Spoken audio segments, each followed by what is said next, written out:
Hello, my name is Donna Vitek, and welcome to my talk on building relationships for higher education. Today, you will learn the importance of building trusting relationships with your students, best practices for building relationships and rapport, how to learn the needs and interests of your students, how to address different views from your own, and applying the Christian worldview by supporting diversity in the classroom. There is an importance to building trusting relationships with your students. Author Trina Kaufman reports that there are hormonal as well as neurological benefits to your students when they bond with their instructor. It provides motivation to the student, psychological safety from past trauma and stress.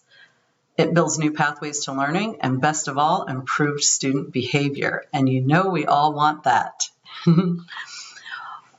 Author Weimer, Mary Ellen Weimer, suggests that the best practices for building relationships and rapport are to demonstrate mutual respect, maintain a positive attitude, be approachable, demonstrate empathy and caring for your students, openly communicate, and most of all, recognizing their effort. This is especially important for adult learners because many adult learners are working full-time and may have families or other obligations outside of the classroom. So recognizing the effort that they're able to make in spite of all of their other obligations is very important to bonding with your student. It's very important to learn the needs and interests of your students. Author Jennifer Sisk recommends using icebreakers to get to know your students as individuals.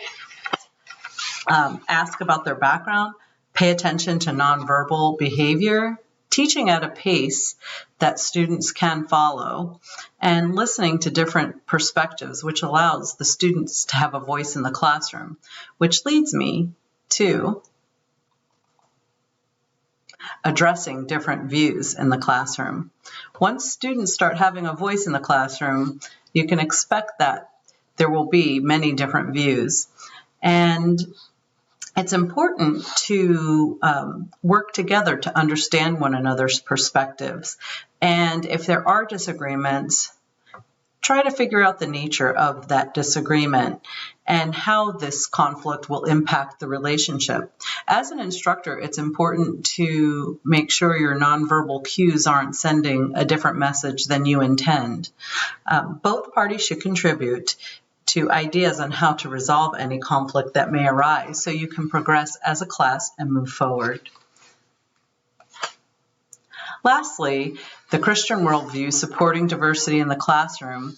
Muvududu recommends meeting people where they are in their needs, not as an observer from the sidelines.